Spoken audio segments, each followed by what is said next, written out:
Tell us a little bit about what you saw and being able to relay that message to Cora when you watched Kimbrel pitch and kind of help out so he wasn't tipping his pitches. So tipping pitches, we hear about it all the time. People at home understand what tipping pitches is all about. It's amazing. And that's remarkable. Alex, I have a bad take dramatic reading for you to start the episode. Right out the gate. Right out the gate, waste no time. You know, I was thinking about starting the episode with a conversation about Drake's new album title, For All the Dogs, which I guess now I'm just in this conversation. Right, now. This is how it works on pods.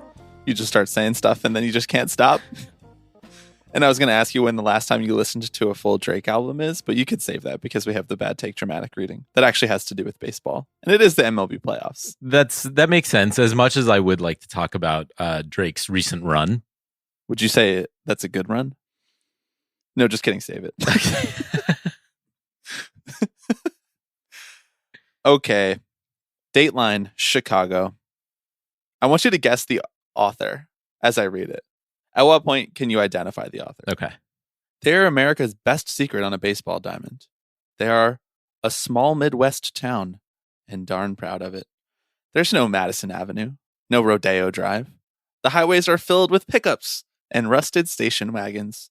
They reside in baseball's smallest market with a population of just 577,000 and only the 38th largest TV market in the country, just behind Greenville, South Carolina.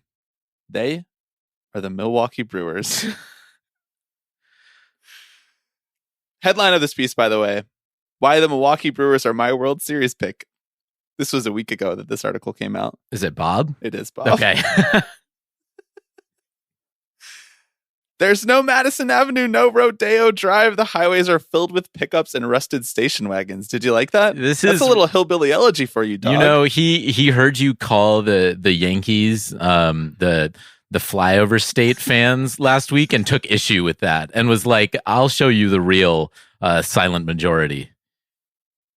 I still don't really understand what I was trying to say with that. That was a real lost metaphor. Sometimes we gotta just admit when we're wrong. Exactly. We're volume shooters. They don't all sync. They also may be the last team standing when the month of October flips to November. Maybe. It's really rich of me to read this a week later as if I don't have a ton of terrible predictions out there on the internet or on this podcast in the past. I did predict that the Braves would sweep the Phillies in the Ringer MLB staff predictions heading into the NLDS.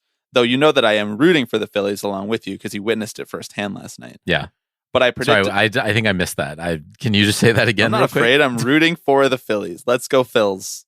A lot of people thought that absurd tweet that I sent after the Phillies won, a lot of people thought that was you, but it wasn't indeed me. No, you're the enemy. The enemy of your enemy is your friend, right? I'm deep undercover right now.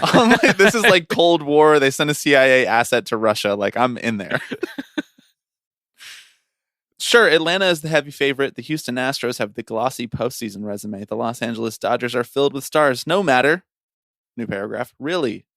New paragraph. When you think about it, it's really not that far-fetched. I'm not going to read this whole article, actually because it's too mean to Brewers fans whose team is already eliminated. But I think we just missed this last week. I think his article was already out and we just hadn't seen it.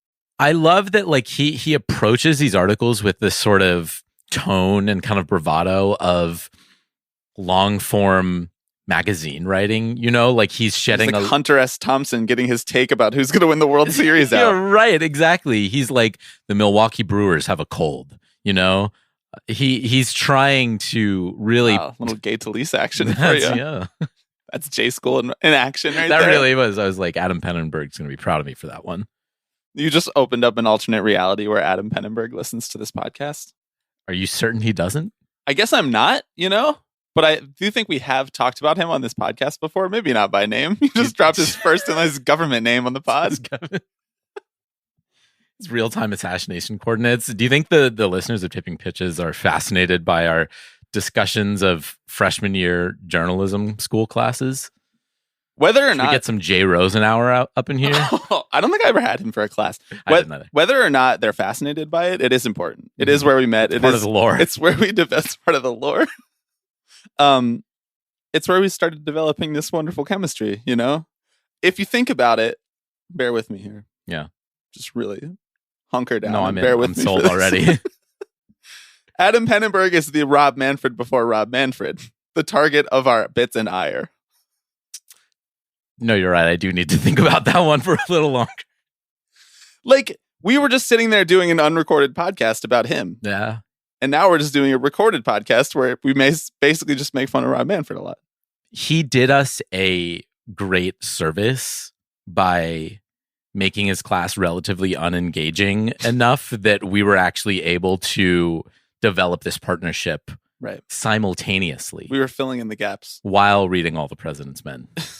Did you read that? Like the first half. Nice. So you don't know what happens with Watergate? No, I don't know. I don't know how it ends. I still don't know. So weird that Richard Nixon wasn't president anymore. I just don't.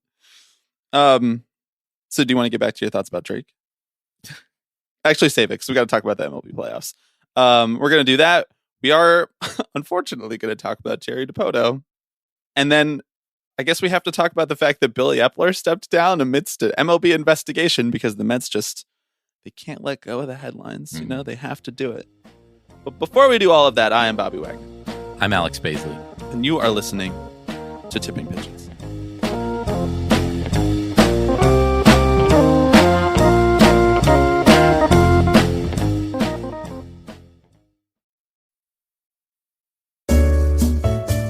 Do you want to make a podcast?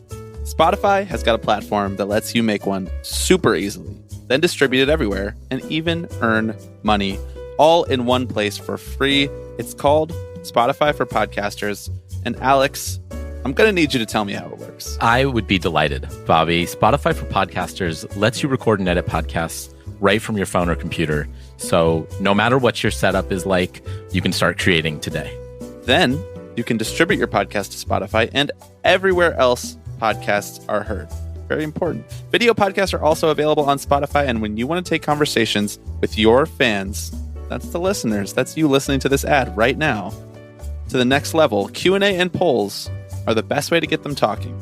With Spotify for Podcasters, you can earn money in a variety of ways, including ads and podcast subscriptions. And best of all, it's totally free with no catch. We have been using Spotify for Podcasters for years, and it is the easiest way for us to get our podcast out to you. Download the Spotify for Podcasters app or go to www.spotify.com/podcasters to get started.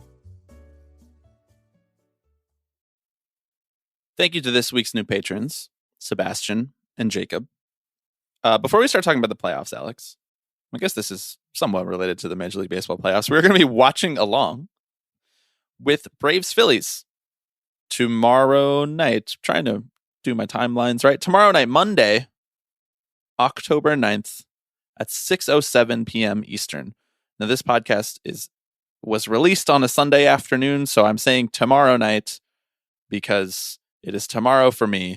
But if you are listening to this on Monday, it's tonight, Monday, October 9th, 6:07 p.m. Eastern Standard Time. Standard Time? Daylight Time? What time zone are we in right now? What time of the year? I never know when it switches back and forth between standard and daylight. You know? When do I put EST versus EDT? One of my bosses... See, I just dropped the middle one. It's all ET. Completely agree. ET. Just like the film. One of my bosses always puts the D or the S. And he feels very confident that he knows what time. He must know what time of year it is. I mean, there's got to be some sort of mnemonic device that will help you remember that. Like, I'm all out of space for mnemonic devices. We had a long and lengthy conversation about our favorite cliches last night at dinner. Yeah. You never answered what your favorite one is. One pitch at a time? Right. C-ball, hit ball. I love C-ball, hit ball. C-ball, hit balls. It's really funny because it boils down like the baseball brain. It's like, just don't think. Yeah. And you know what? Not thinking is working really well for your Philadelphia Phillies right now. It really is. How about that for a segue? Yeah. Monday, October 9th, 6:07 p.m. ET, Eastern Time. That is when that game starts.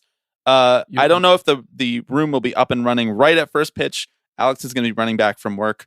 I don't know how long I can keep the show going on my own without him, but we will be more communicative about that as it is approaching.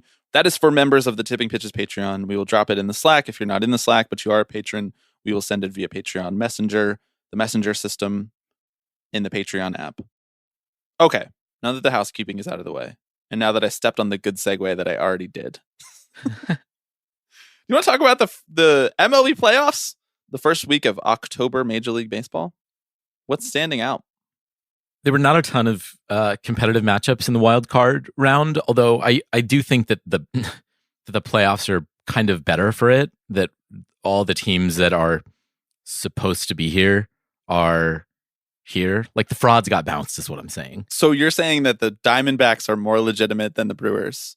I know that we know this with hindsight, now that the Diamondbacks did sweep the Brewers and beat the Dodgers 11-2 or whatever in game 1 of the NLDS. But you're saying that this is right. This is how it was supposed to go. This is how people expected it to go. Because I would say I don't know about expected, but I mean, I mentioned last week that, the Diamondbacks are definitely a sort of team to watch on the NL side, that are maybe a bit stronger than some folks who haven't watched all their games realize, even though I know I said last week that I forget about Arizona consistently.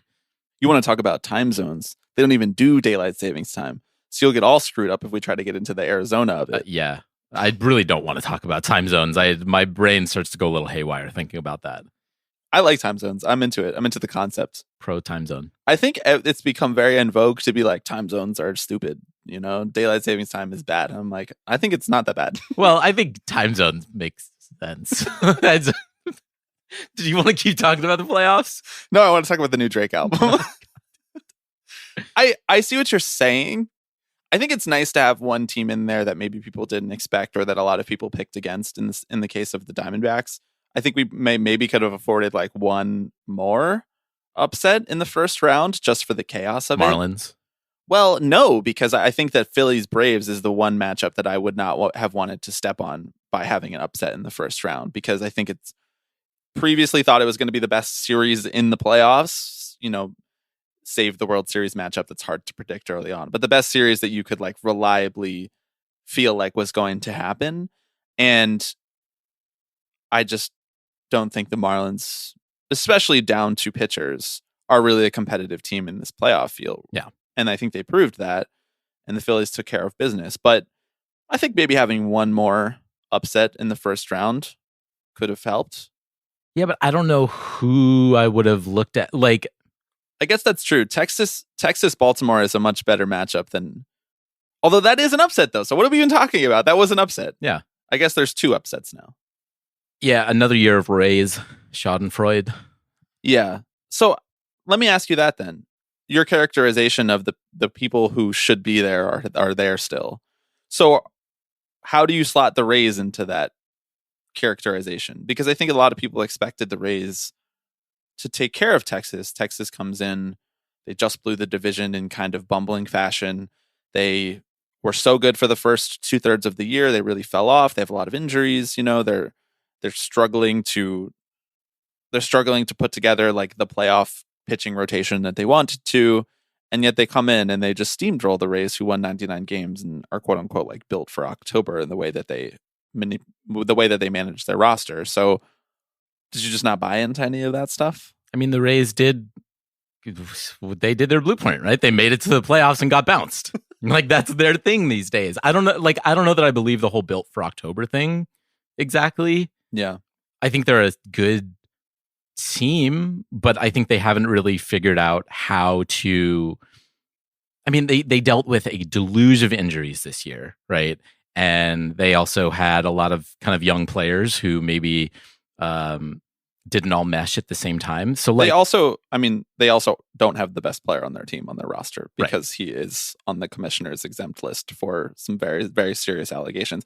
Wander Franco, who we're talking about, who we never really talked about on this podcast, didn't really talk about in the context of the playoffs because it's not something that should really overshadow this moment in the MLB calendar. But that is obviously a large factor into why the 99 win Rays lineup, at least, does not look like a 99 win team. Yeah, I don't know. I don't know that the Rangers necessarily feel like underdogs in the way that a team like the Marlins do necessarily, right? Like the Rangers, I can look at their team and say, okay, I see how they made it here. Maybe they don't stack up against the Orioles or the Astros in the same way, but you can squint and see how a couple good bounces might help things go their way in the playoffs. Yeah, I mean, I think they do actually match up really well against the Orioles. But I see what you're saying in that they're sort of they had fallen out of favor a little bit, and then they get hot in October, and then you see like why everybody was like, oh, this team is great for the first 4 months of the season. Right. It doesn't feel like an unearned upset, right? Where the other team necessarily sort of just fell flat on their face. I think the Rangers are kind of great.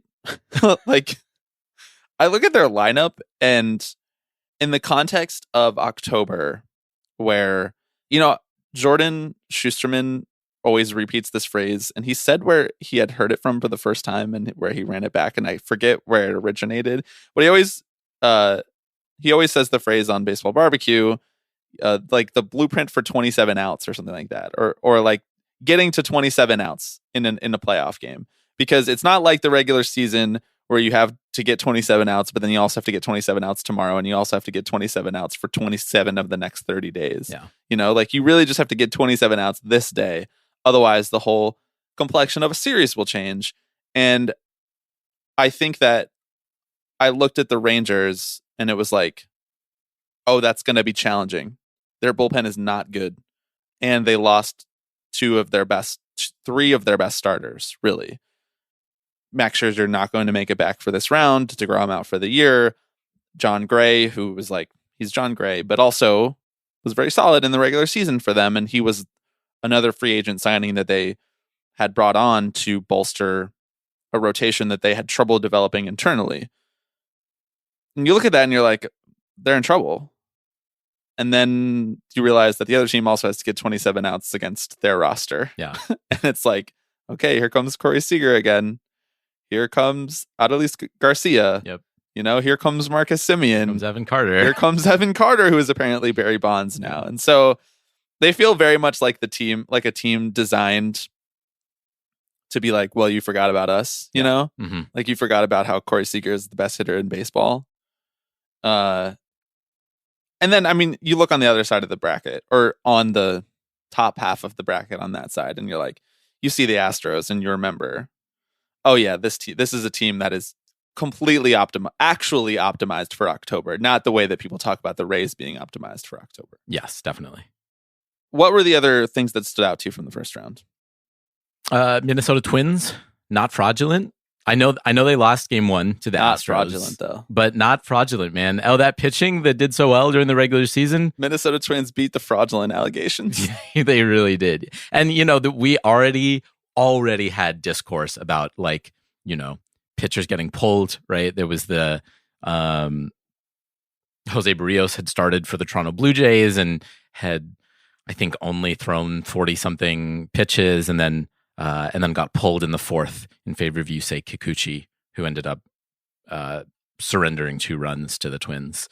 And all I have to say about that is it kind of doesn't matter how many runs your pitchers give up if you can't score any. Yeah. It's kind of boils down to that. Yep. You can make all the wrong decisions on the mound, but offense has to show up. This is like I was watching SportsCenter last night, just like as I was winding down for the evening, as I often do, and they were doing a whole breakdown of the Bryce Harper homer off Spencer Strider, and it was cool and it was fun to watch. And I was like, you just spent 90% of this segment breaking down a home run that made a 1-0 game a 2-0 game, and then they went on to win 3-0. So that home run, like, actually literally did not matter to the outcome of the game, but it was funny that they were doing it in and after the game on the broadcast, they did this too. Pedro did a whole breakdown of like all the sliders that Strider threw to Bryce, and how the only one that he threw in the zone, Harper hit out of the park, which is like a cool thing to see Pedro Martinez break down. Yeah.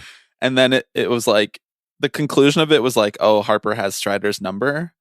And I'm like, that might be true, but also Spencer Strider only gave up 1 earned run over 7 innings and had like 9 strikeouts. And you would call that a gem if it weren't for the fact that the Braves got shut out for the first time since like July. Anyway, back to your point about Barrios. And the Twins in general. Yeah, I mean, this is sort of what I mean about just the teams exercising their very real strengths in the wild card round. Like, we saw the reason why the Diamondbacks are here. We saw the reason why the Twins are here. Diamondbacks are the only ones who've been able to carry it over into the DS so far, but it's still very early. So I don't know. I mean, were there any things that really stood out to you while watching either the wild card round or the first games of the division series? It was kind of boring, the wild card round specifically. Uh-huh. Can we get a couple series going to 3 games? Yeah. Like, it feels like during the regular season, most series split 1-1, and then whoever takes the rubber match wins the series. But then for the last 2 years of this format, there have been 8 series, and only one of them has gone 3 games. So you're telling me that expanding the playoffs to include slightly above average teams is maybe not prudent to winnowing down the field? Yeah, but it doesn't even always shake out that way, because it's not always the team that's favored to win that's winning in 2 games. Sometimes it's the underdog team that's winning in 2 games. It's just weird that it's always 2 games. Like, the only series that has gone 3 games is Mets-Padres, and frankly, I wish the Mets lost the first 2 games and just spared me the whole Joe Musgrove year thing, whatever. Like, I wish that they didn't give me hope. Even the game that they won was not entertaining. That whole series stunk.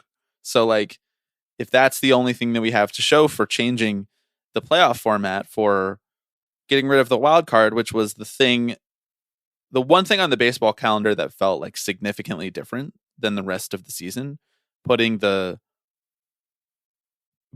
pressure of your whole season down to 1 baseball game, it felt wrong, even as you were watching it, that a team season could be over just in 1 day.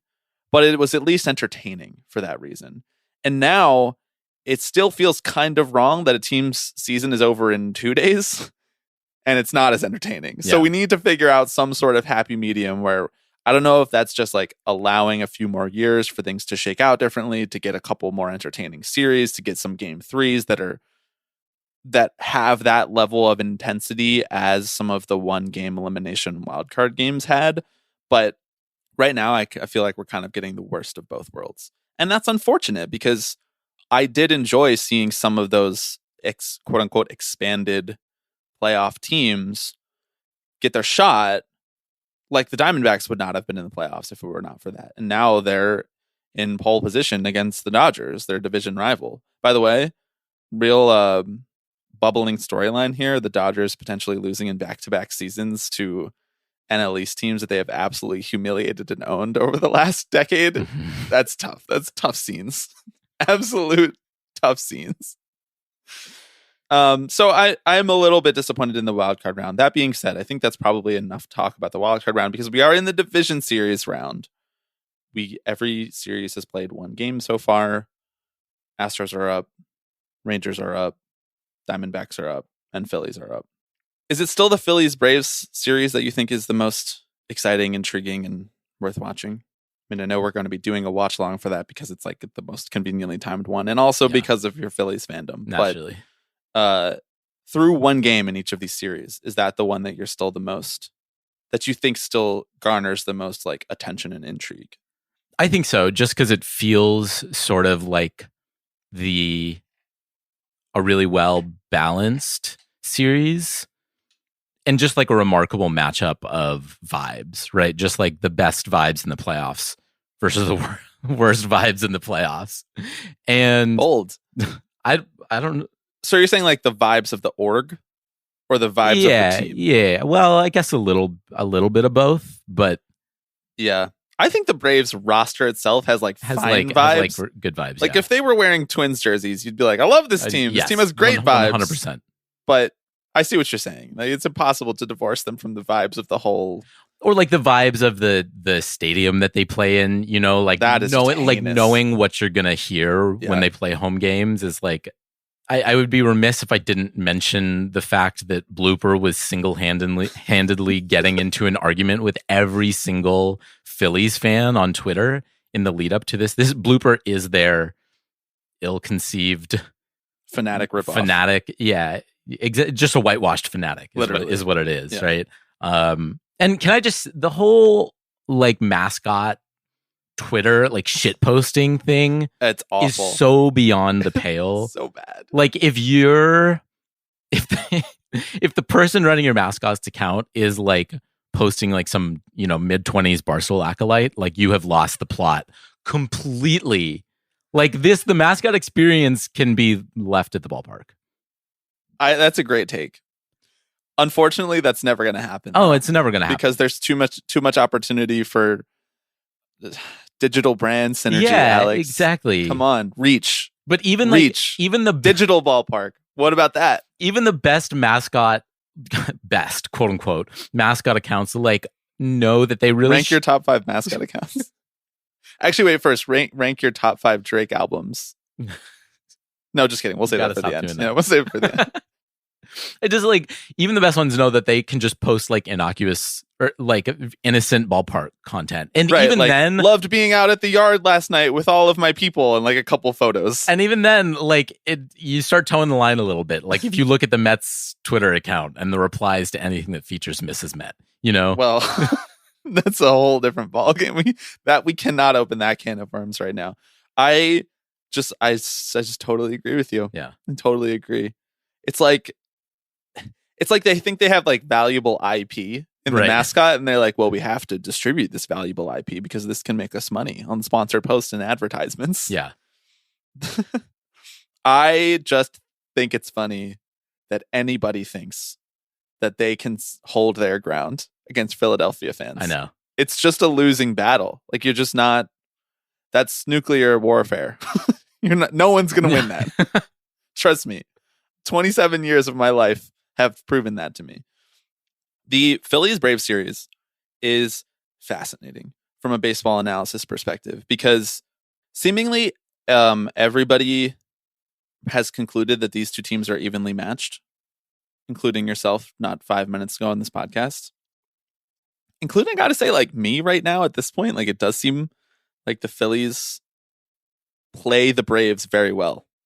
The actual players do not fear the players on the other side of the field.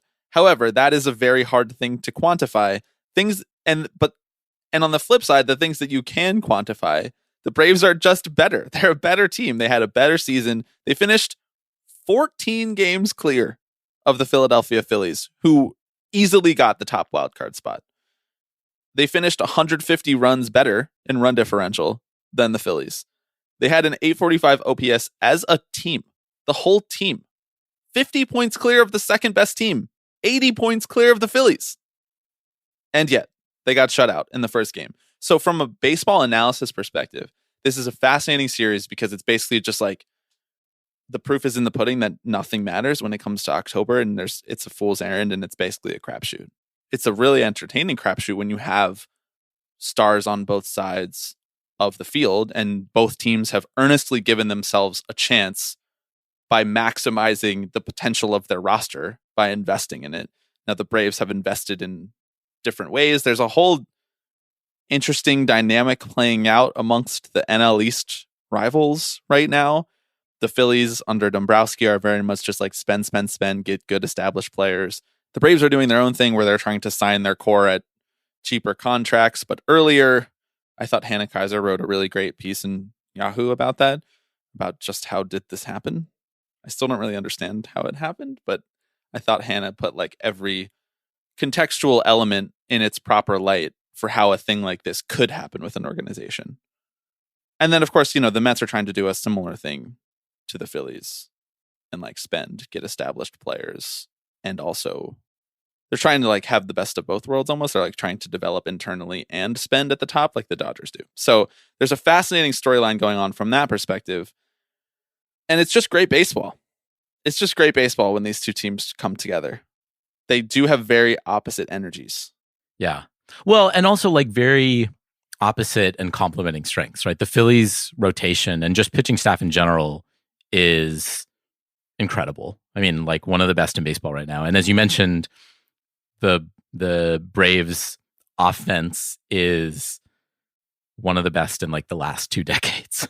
or like the last if 10 not decades. yes, yeah, exactly. So, which all lends itself to, as you mentioned, I think a very entertaining series, and it's why it's the one that I'm sort of gravitating towards the most. Although I do think the Rangers and Orioles series is going to be an interesting one as well. They do sort of feel like the two archetypes of team construction right now, right? Which is go out, make your free agent splashes, and complement that with young players who you've developed, right, in the Rangers, versus the Orioles sort of let's build a juggernaut internally.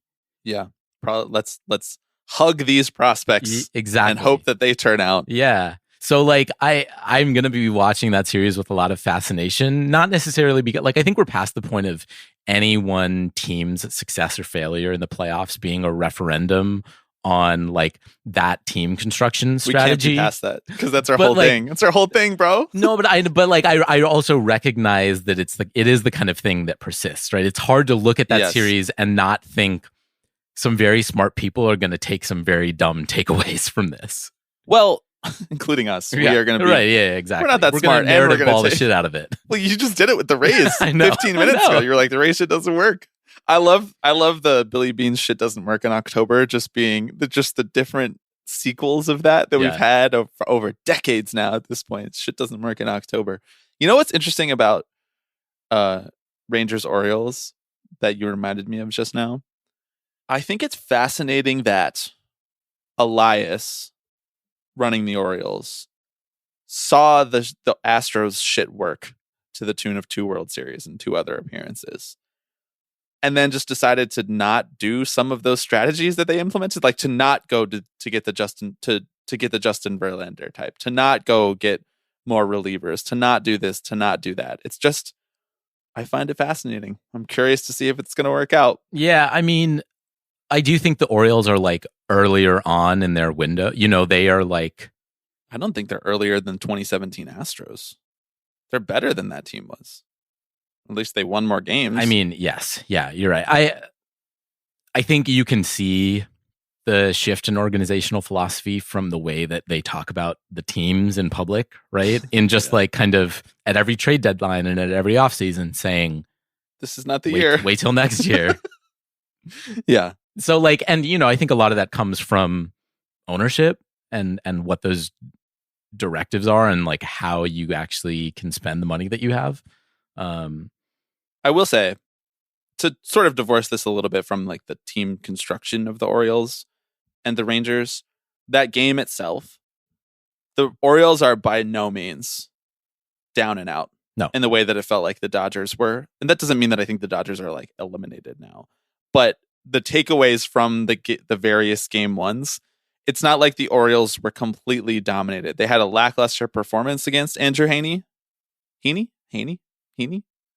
Right. Among those. That's Yankees legend Andrew Heaney. That's right. But then later in that game, they had some life. They made it close. Mm-hmm. They weren't blown out. So I think that series will be close. I think that it will go 5. Yeah. At least 4. Hopefully 5. I'd love definitely no more than 5 though. We'll go 20 games. The Astros looked like they were dominating the Twins. And it was just going to be classic Astros shit. Yeah. And then Hector Neris happened. Mm-hmm. And Royce Lewis happened, who is unbelievable and clicking on all cylinders right now. If you had to, well, you can say whatever you'd like about whether the Twins can win. Thank you. If you had to pick one team that lost their game 1 to be the most likely to come back and win their series, who would you pick? I think I'd probably go with the Orioles. Seeing their display in the first game, they're such a well-rounded team. I think it's a travesty that we're not getting to see Felix Bautista in these playoffs. Like that would really, I think, shift the balance of things kind of dramatically. I saw a graphic yesterday during the game, and now this is like small sample and ERA is not the most indicative, but that their bullpen ERA got better after he got hurt, which is just like nonsense. Sure, it's just such bullshit. That's real charmed life stuff right there. It really is for Baltimore fans. But also like But also like the Braves, right? Like, who's weird the one who can just like pull it all together? Right. Is it weird that I think all 4 teams who lost game 1 could win the series? Conceivably do it. That's exciting. That's much more exciting than the wildcard round, I think, where all 4 teams that lost game 1, I was like, they are cooked. Yeah, exactly. Well, and that's kind of why I'm not sure necessarily that any of the eliminated teams that are here right now, or I'm not sure that any of the eliminated teams I would rather have in here. In their spot. Yeah. We haven't said one man's name who probably merits discussion. Okay. From their performance in game 1 on Saturday. Mm-hmm. The man's name is Clayton Kershaw. I'm just kind of sad. Yeah. About that performance. It was just kind of hard to watch. Not even because I'm particularly fond of the Dodgers, though I am. But I wrote in the Ringer divisional series preview. I think actually the verbiage that we used on the site was entrance survey. Like the opposite of an exit survey. Yeah. We're going in. Survey going in. Maybe we'll survey coming out too, but we're definitely surveying going in. I wrote that my most intriguing storyline was whether or not Kershaw still has it, dealing with the shoulder injury, velocity down, years and years of nagging injuries weighing on him, and years of questions about his playoff performance weighing on him. And then those questions were just immediately answered within the course of 5 minutes. He doesn't have it right now. And the playoff narratives are just going to continue to run wild. And that's never going away. And that's kind of sad from a enjoyment perspective, because it would have made for a much better narrative, but also just a much better viewing experience had they not lost the game before they got an out, basically. It's not enjoyable to watch. It similarly made me sad. A reminder of why every October my stomach is just in knots for 30 straight days, because I don't enjoy watching people. Clayton Kershaw on October 6th said this via JP Hornstra. I'd much rather fail on the biggest stages than not get to be here at all. And boy, did you get your wish. Be careful what you wish for, my friend. Where do you stand on that dichotomy? Would you much rather fail on the biggest stages, or would you rather not be there at all? I'd rather not be there. I'm cool. I'm good with that. Alex said, I'll play 162 and I'll go home and watch like everybody else. Easy. Man, maybe you do want to be on the A's. Yeah. Yeah, that's the life. Baseball player on the A's, Terrible facilities, low pay, terrible owner. Easy. No pressure. Might have to move to Las Vegas. Great life. It was sad. It was a bummer. Did you ever figure out the first name of E. Sheehan? I did. I'm just asking you. If you went and looked that up after you left. I didn't look it up. We were sitting there watching the game and it was on mute because we were having a dinner party. And we were just guessing what his first name could be. And both of us were just like, I just can't think of anything besides Ed. Ed Sheehan. Mm-hmm. But that's not it. Do you want to take a gander? A guess? Eric. No. Okay. You want to guess again? Ezekiel. You want to double or nothing? Triple or nothing? It is Emmett. I wasn't going to get that. I don't know if it's 1 or 2 T's. We'll just have to wait to find out. He did good in his little mop up duty. Mm-hmm. He held down the fort. He only gave up a couple more runs. kept him within 3 grand slams of winning the game. Ouch. Yeah, it was tough. I mean, they probably will just flush it and win the series. Yeah. But whatever. Every time I watch regular season Clayton Kershaw, I'm like, this is the best baseball player I've ever seen. Yeah. And every time I watch playoff Justin Verlander, I'm like, this is the best baseball player I've ever seen. Important to note, playoffs before the World Series, before the World Series. Because when he gets to the World Series, he stinks. Although he got his first World Series win last year against the Phillies. Yeah. Kind of a struggle. So you think Orioles, the team that lost game 1 that can come back and win the series? I don't know. I mean, they all can to some degree, but I think if there's one who is going to do it, it's probably them. I agree. I'm going to power rank them in terms of order. I think could come back and win the series after losing game 1. Okay. Number 1, Braves. Yeah. Okay. Number 2, Orioles. Uh-huh. Number 3, Twins. Ooh. Number 4, Dodgers. Zach. Dodgers are cooked. Dodgers cooked. Just the vibes are really bad, Like, I also think that this team is not nearly as good as all of the statistics show, all of the record, like all of the amount of wins, the run differential, whatever. I think they're pretty good. They're pretty good, but they're like the 5th best Dodgers team of the last 6 years. I know. It's a weird feeling. I don't know. They seem to be, they also have the worst pitching left in the field. Yeah. Like Kershaw started game 1 with a bum shoulder because there was no one who was better. Mhm. There was no better option. It wasn't like we gave it to Clayton because he's our guy. Because he's our ace and he's a franchise legend and we feel great about him in this current moment. And this is not Clayton. This is not Kershaw's fault. I mean, he is legitimately obviously hurt. He has nothing and he has nothing to offer at the moment. And he tried and it failed. It's not like they put Walker Buehler on ice for game 2. Like he's out.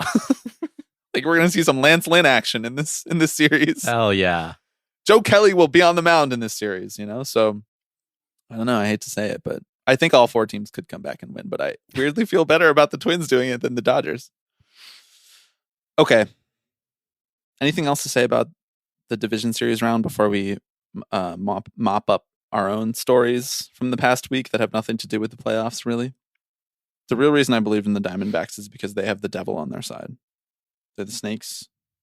They're crossing picket lines. They're wearing black and red.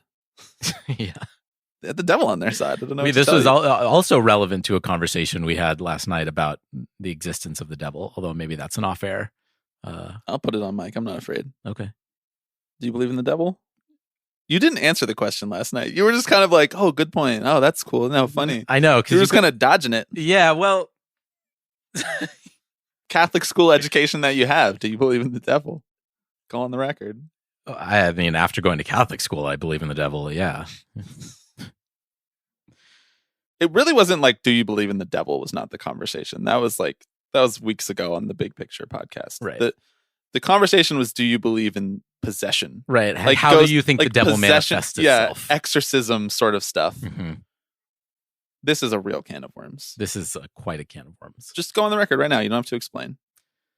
I believe in the devil. She's in this room with us right now. It's my dog who's about to bark. There it is. No devil. No devil. No exorcisms. No devil, no exorcisms, but Jerry Dipoto.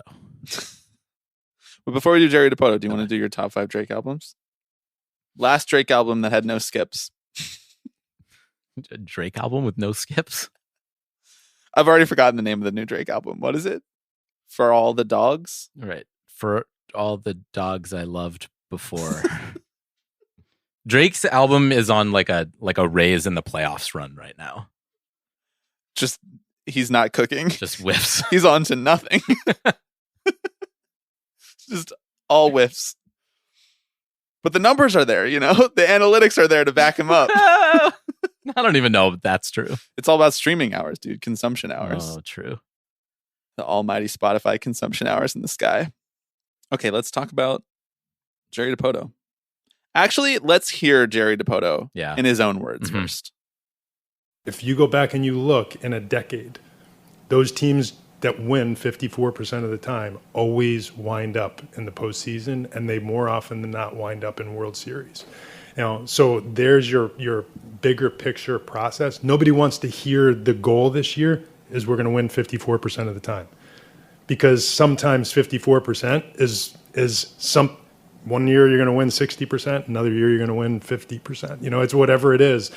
But over time, that type of mindset gets you there. If what you're doing is focusing year to year on what do we have to do to win the World Series this year, you might be one of the teams that's laying in the mud and can't get up for another decade.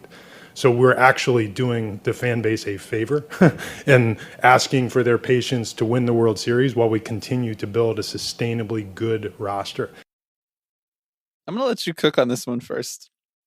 That little chuckle he does. Should we work that into like a soundbite, our intro? After he knows he says something that's like offensive. We're actually doing the fan base a favor. Yeah.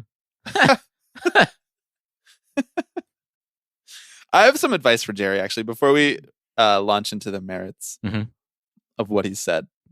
Before we break down the fact that no team that wins 87 games ever wins the World Series, but that's okay. Sometimes you got to win 60% of the games. Sometimes.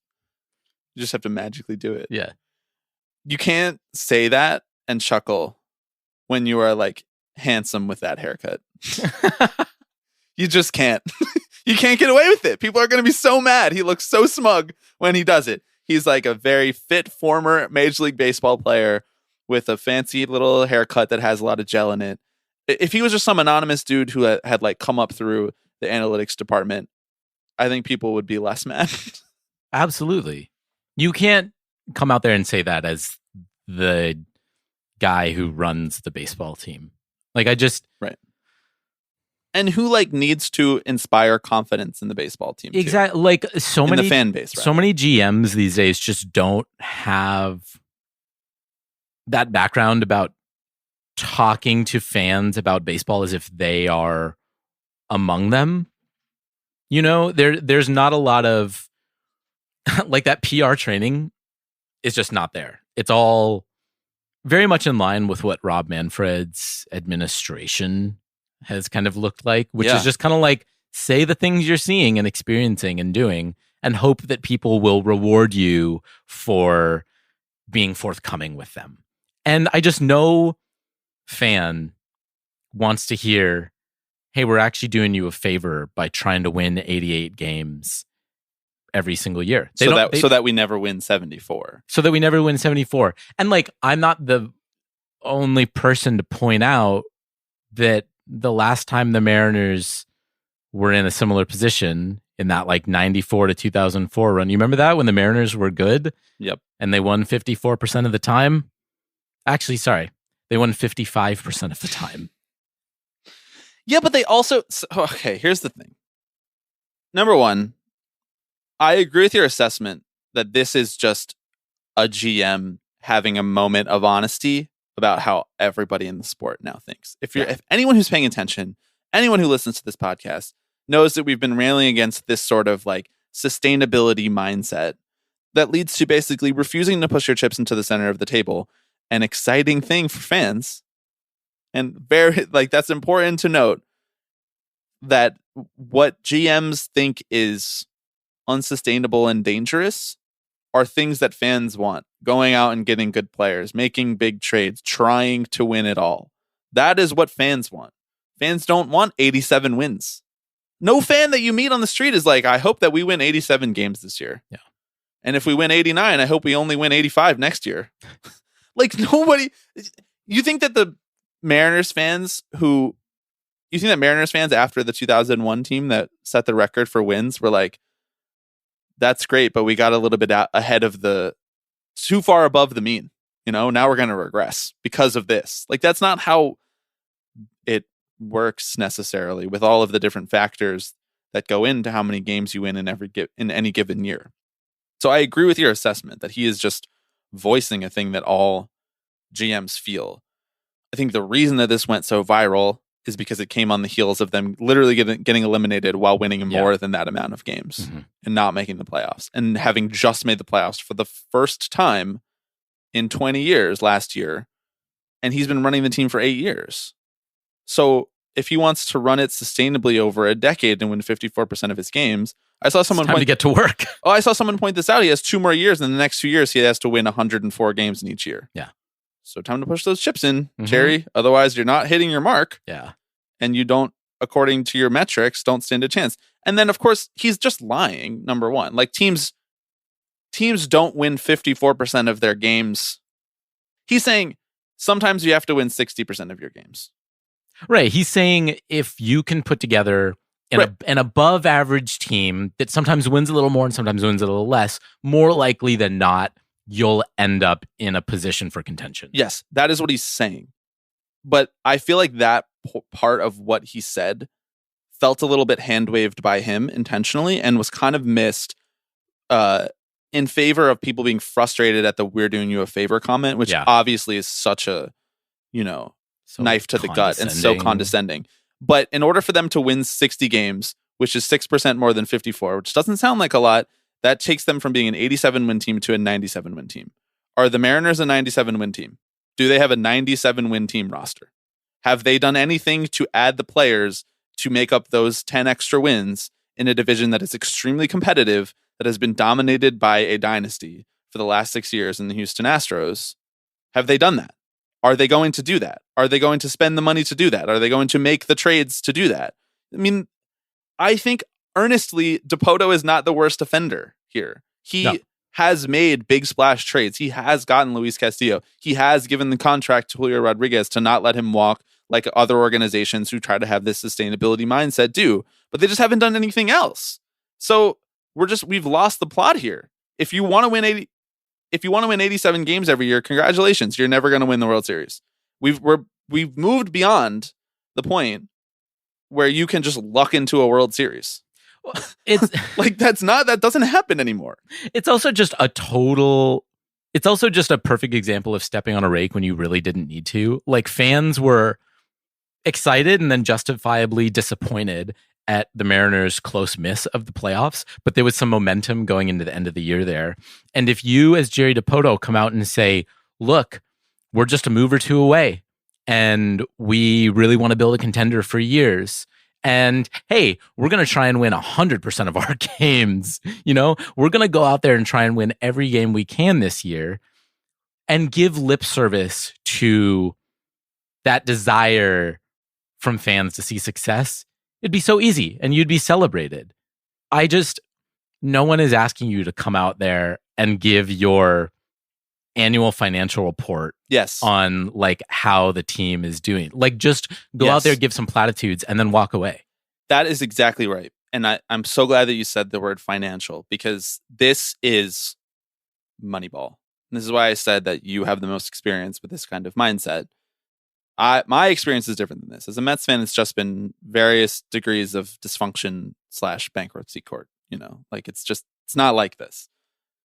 This is Moneyball. Like, this is the logical conclusion of Moneyball, which the strategies of Moneyball were very intertwined with like the new Wall Street, where it's like, we just have to make 4% year over year, and that'll compound. I'm using the number 4% because Dipoto said 54%, 4% better than half, better above 500, so to speak, in baseball terms. The problem is, in baseball, your wins don't compound. Yeah. At the end of the year, the slate gets wiped clean. So imagine if your bank account on Wall Street went back to zero at the end of every year. I don't think that on Wall Street they would be like, man, we just got to make that 4% commission every year and we're all going to get rich. Yeah. It just doesn't work like this. You have to win it at the end of the year. And if you don't, it doesn't really matter what you did the last 9 years. Now, when it comes to like roster construction and the contract length and how many years you have your good players signed and how many years you can get them to commit to stay with your franchise, those things start to have like more longitudinal effects. But when he puts it in the context of what teams who win 54% of their games over 10 years, it's like that you might have found that correlation, and it might be really convenient to your narrative about how your owner only wants to spend $150 million every year on payroll. But it's not actually causative. It's not actually the reason that they won the World Series was not because they won 54% of games over a 10-year span. It was because they put a great roster together in 1 year and gave themselves the best shot to do it. And the Mariners clearly are not doing that. That's not to say that they won't in the future. And that's not to say that they're not doing a better job than they were before Jerry Dipoto is. The two things can be true at the same time. They can be run better, but not good enough. They have such a great fan base. They have such compelling players on their roster. They have the entire Pacific Northwest to themselves. They have a storied history. They are probably printing money. They have a great ballpark that I finally made it out to. They're raking in $70 per car on parking prices. There's no reason. There's just no reason. They're getting money hand over fist from national TV deals. There's just no reason that they can't try a little harder in some years. I think that ultimately where we've netted out on like the Moneyball in the late 2010s and 2020s is what you always say, where it's like, we go through competitive cycles. We maybe try to build the central core of our team more sustainably. We are blessed with Julio Rodriguez for 10 years. That is an amazing advantage that we have over every other franchise. That should give us so much optionality. And instead what it's done is it's boxed them in, apparently. these teams that actually win the World Series, they identify years where the roster is most conducive to adding established and therefore more expensive players. They push in for 3 or 4 or 5 years at a time, and then they take a step back. If I thought that that's what Jerry Dipoto wanted to do and was going to convince Mariners ownership to do, these comments would not bother me as much as they do. But I don't think that's what he wants to do. And I don't think that's what John, whatever his last name is, because there's three different owners who have John S sounding names. I can't remember. It's John Sherman, John Stanton, and John Middleton. Yeah. How the fuck am I supposed to keep that straight? Honestly. If I thought that's what they wanted to do, this wouldn't bother me so much, but it is so condescending, and Mariners fans don't deserve it. It's nonsense. I love seeing where GMs set the goalposts when they are experiencing maybe some level of success, but not the success that the fan base wants to see. You know, it's like, guys, I know we missed the playoffs, but actually we were trying to win 54% at the time. So this is a successful year for guys. We missed the playoffs, but we were playing competitive baseball in September, and that's all we're trying to do every year. You know, we're just meaningful games. Meaningful games. It's just like, I forget which Mets GM said we just want to be playing meaningful games of September, but that was so satisfying. Yeah, that's such a low bar. Yeah. That's such a low. If you're not playing meaningful games in September, you are trying to be bad. Yes. Like, everybody should be playing semi-meaningful games. I know he needs to wrap this up, because I know I promised I would not go on like a total tirade and like fold David Stearns and Billy Epler into this, but I love when you say anything bad about teams that are built quote unquote like sustainably with middle to low payroll, and then people come in and they're like, well, would you rather be the Mets? Would you rather be the Padres? Would you rather be the Yankees? It's like, actually, yeah, I would. I'd take that. I'd take, especially in the Yankees case, missing the playoffs for the first time in a long time and finishing under, I guess, I don't even think they did finish under 500. So missing the playoff for the first time in like 10 years. I know that money is not the only thing that wins you World Series. But money is spending on payroll is a more predictive statistic in terms of whether you will make the playoffs and be a good team over the long term than whatever it is that Jerry Dipoto is trying to measure himself by. Sustainability is not a metric. You can't quantify that. Yeah. Because it changes every year. The ownership's idea of what is sustainable changes every year based on their other financial interests, or based on whether or not they give a shit about baseball this year, or whether or not they're leveraged because of a short that didn't work out on Wall Street. Like, these things, the housing market crashed. Like, these things, they got caught up in the Bernie Madoff Ponzi scheme. What is sustainable year over year is not measurable. So I don't know how we're even supposed to judge. That's the thing, moving the goalposts. Like you said, I don't even know how we're supposed to judge him. Yeah. Are we supposed to be like, congrats, you won 54% of your games over a 10-year span? Yeah, right in line with your targets, actually. Hang the fucking banner. Hang the banner. 54% of your games over a 10-year span. That one will fit right up there. He's just next to the first time I made the playoffs in 20 years banner. Yeah, he's just serving this stuff up on a platter right now. Come on. Hang the fucking banner. Flags fly forever. Yeah. You think that Cubs fans are like, wow, I really hope we get to the 54% over 10-year span number that Jerry set. Yeah. Fuck the 2016 World Series, but we got to make it back to 54%. Sustainability, baby. Because that will validate the World Series that we won if we get back to 54%. Get out of here, dude. It's so bad. So ridiculous. You know what I'm worried about? That David Stern saw this and he was like, that's a great point. It's too much hubris for me to think that you can be the guy who's smart enough to figure out the exact amount of wins and numbers and chances and opportunities to give yourself to win the World Series. I know that that's the name of the job. You give yourself a shot, but it's hubris to me to think that you can say this strategy of how many games we should win and how much we should invest over a 10-year span is going to be the thing that gives us the most likelihood to win the World Series. Baseball just does not work like that. It just doesn't work like that. No. I mean, he came out and apologized for his remarks a couple days later and was basically like, of course we want to succeed and stuff, but like, if you were sitting there as the guy running the baseball team, apologizing and clarifying that you actually do want to win a World Series, you're in a bad spot already. Like he said verbatim, if we make winning the World Series our goal, we'll do insane things that cut our da. So winning the World Series is not your goal. That's what I picked up from that. I love I love the idea, the supposition that if you win 54% of your games, keep coming back to this number. By the way, 87 games.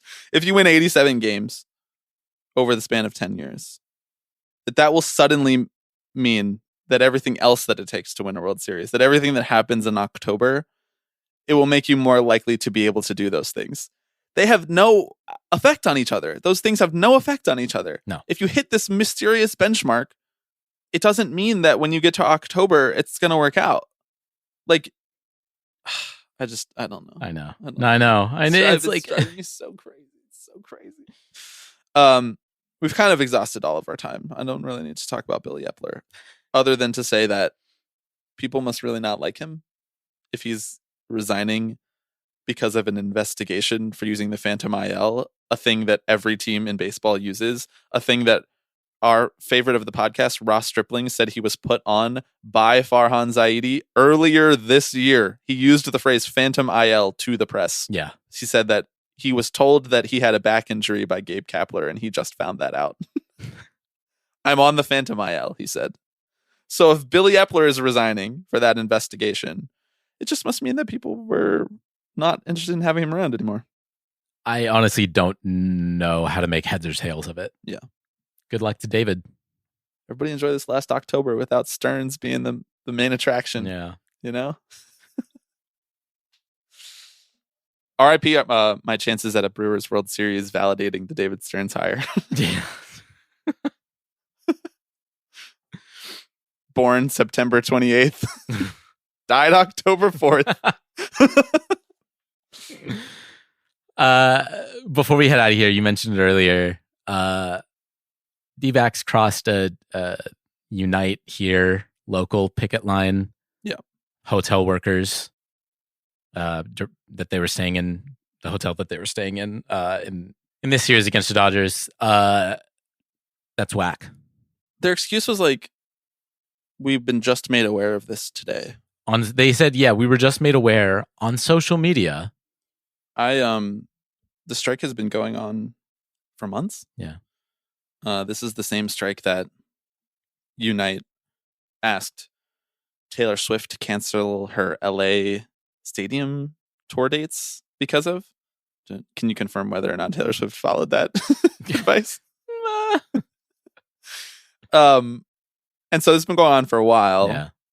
Of course, I don't know that you can necessarily expect the Diamondbacks to be following Unite here, asking Taylor Swift to cancel her tour dates. I think that they had other things going on. They were like, we got to get Brendan Pfaadt ready to start game one of the wild card series.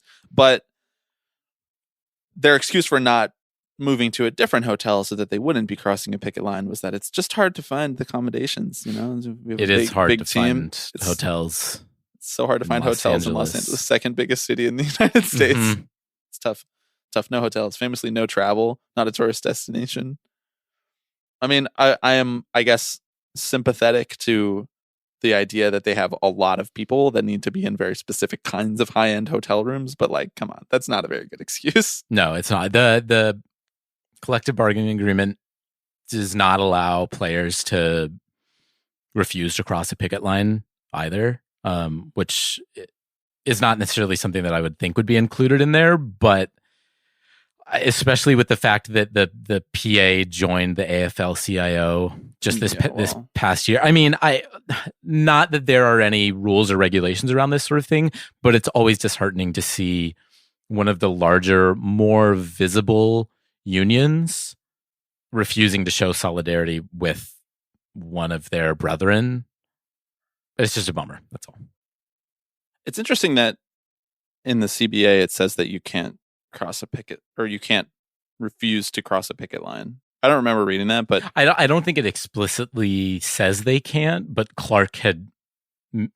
Tony Clark had mentioned last year that there's basically no provision that allows them to refuse that. But like, my question then would be, there's nothing that says that you have to stay in a specific hotel in the CBA, is there? Like, there's nothing that says that. I guess maybe there is. I don't really know. But that would have been a real sexy thing to put on our list for the CBA deep dive pod, which would have been hotel etiquette. Requirements for hotel booking. Yeah. That would have been right next to debt servicing. People would have really eaten that up. But like, my guess would be that there's no provision that allows them to refuse to do their jobs. Right. Because they don't want to cross a picket line. So like for the Teamsters, they won't cross a picket line, but their members won't be fired for not crossing a picket line because there are specific provisions around what they can and can't refuse to do when it involves crossing a picket line. So you saw a lot with like the Writers Guild strike or the SAG-AFTRA strike. If there was an active picket line going, the Teamsters would not cross that picket line to deliver materials, to build sets, to do the things that the Teamsters do for Hollywood productions. So I would guess that like there's no provision in the MLB CBA that says you can refuse to play a game because stadium workers are on strike, for example, because playing the game is part of the obligations involved in working as a player in the MLBPA.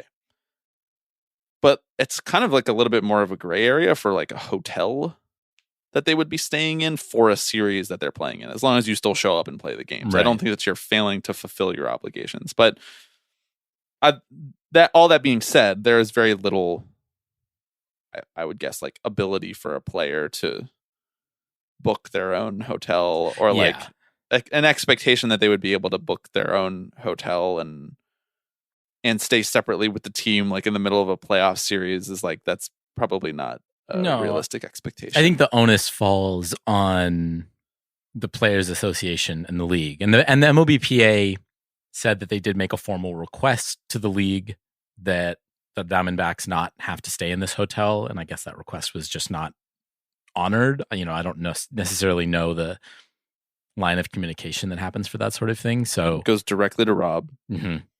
And Rob calls the hotel manager. And Rob says, listen, can we get this deal done? And they say no. And then Rob says, he calls back, I think directly to Torey Lovello. And he says, hey, Torey, no, you guys are still staying in the same hotel. This is just what he does all day. This is what he does. Like what the job of a commissioner. This is why he makes millions of dollars. Yeah, he's just phone calls left and right. It's a bummer either way. Whatever the reasoning behind it, whoever had the ability to change it, it's just it's not good. No. It's not a good look. No. Not a good look for the Diamondbacks. How do you think Ken Kendrick feels about the strike? I don't even really want to contemplate that idea. Okay. How do you think Ken Kendrick feels about the new Drake album? What's it called again? I liked your "For All the Dogs I Loved Before" joke. That was a good one. Thanks. I was trying to work in like an Isle of Dogs joke. Right. For the Isle of Dogs. Not as good as "For All the Dogs I Loved Before." You can work the chop that way. If you need to edit something in after we record this. Come back and just dub it. Yeah. Okay. That's going to do it for this week's episode. Tipping Pitches Watch Along, Monday, October 9th, 6:07 p.m. Eastern game. Philadelphia Phillies versus the Atlanta Braves, game 2. What's the pitching matchup for this one? I think it's Wheeler versus Fried. It's a good one. It is a good one. Zach Wheeler. Mm. Gonna be thinking about Brody Van Wagenen for years to come. Years to come because of that one. Yeah. The one that got away. The one that got away. Above all the other ones, he is the one that got away. You know why? Because he was actually very affordable for who he is. And he had injury concerns, whatever. I don't care about injury concerns. There was literally no reason that they didn't sign him other than they just didn't believe he was good. Yeah. Bobby said there was too much surplus value there you left on the table by not signing him. Exactly. Think of all the surplus value they just gave. They just gave it away to the Phillies. Signed him to a below market contract. Right down I-95. What the hell are you doing? What are they doing? What are they doing? Should we do a Philadelphia Phillies education lesson, or Philadelphia education lesson right now for you? Do you remember the categories? I don't know. I mean, do you have anything in the hopper that you're itching to share? I think it depends on the categories. The categories were sports, political figures, infrastructure, food, regional phrasing, and potpourri. Do you got Maybe we should save it for the watch along. That's a good idea. How There you about go. that, tease? Do it on live. And Alex will also do his top 5 Drake albums on the watch along. Listeners will remember that during a watch along in last year's playoffs, we did witness a no-hitter. We kind of realized that against the Phillies. We realized that about 2/3 of the way through the game, that's what we were seeing. Here's a $1 million question for you. Mm-hmm. What was the team that threw the no-hitter? Wasn't it the Astros? No, it wasn't. Because that would have been in the World Series, which didn't happen. Well, it did happen. I mean, the Astros did no-hit the Phillies in the World Series. Christian Javier? Was that the game we watched then? No, it wasn't. It was just a regular season game where the Phillies got no hit. I don't remember the team. That one's going to sit with me for a little while. Maybe it was the Astros. I really didn't think it was during the playoffs, though. I thought it was. Like, we just kind of randomly chose this game. I mean, randomly chose the only game going on. We are absolutely cooked. Our brains are absolutely cooked. It's not good.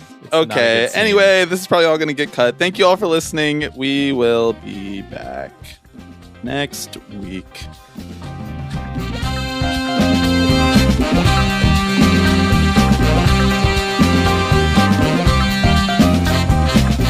Hello, everybody. I'm Alex Rodriguez. Tipping pitches.